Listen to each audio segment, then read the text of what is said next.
अस्सलाम वालेकुम किसान वीरो, उम्मीद करता तुसीं ठीक होवोगे। तो मैं तुहाडा भाई मुस्तफा अलवी, तुसीं देख रहे हो अलवी एग्रीकल्चर फार्म लाहौर।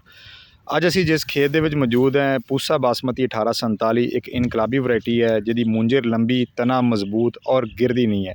ਇਹਦੀ पहचान ये है कि ਇਹਦੇ दाने के एंड ਤੇ ਜਿਹੜਾ ਵੈ ਉਹ ਨੁਕੀਲ ज़्यादा लंबी ਹੁੰਦੀ है। ठीक है जी, वेखो इहदा लगदा जिद्दां हाईब्रिड वैरायटी ਹੁੰਦੀ है, जबकि हाईब्रिड वैरायटी नहीं हैगी। बहुत अच्छी फ्रूट नाल लदी पई है। 93 मन फी एकड़ पैदावारी सलाहियत है और जिन्नी मर्जी नेरी तूफान आवे डिगदी नहीं, क्योंकि इसदा मुੱਢ मजबूत हैगा वै।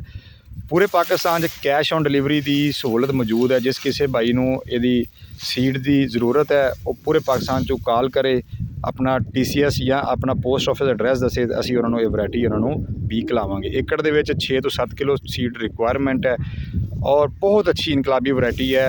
जबकि 1509 1692 तू भी लेटैसट वैरायटी आई है मौजूद है पाकिस्तान दे विच।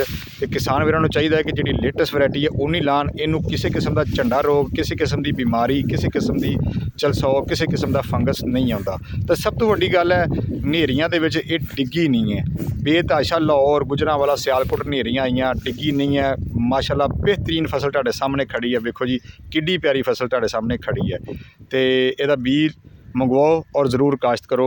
बहुत शुक्रिया, अल्लाह हाफिज़।